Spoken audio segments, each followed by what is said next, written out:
We're facing a global biodiversity crisis that threatens not just wildlife, but humanity's survival itself.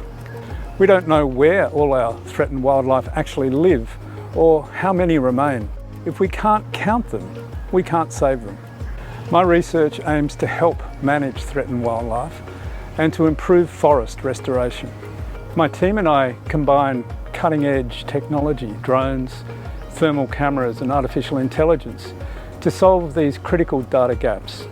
My team developed the first reliable methodology to automatically detect and count koalas in complex forest environments using AI, revolutionising how we monitor threatened species.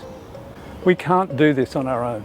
Partnering with community groups, state and federal government, and environmental organisations, we're building a comprehensive approach to species detection and management.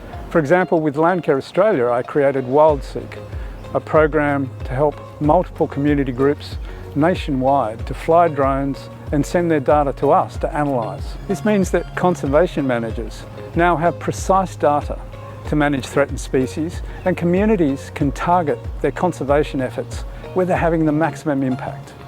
We're assisting community groups to better inform development planning in sensitive areas.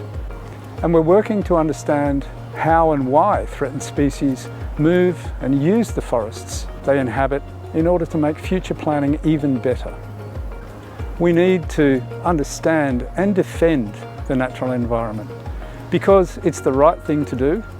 It's justice for wildlife and for our future generations.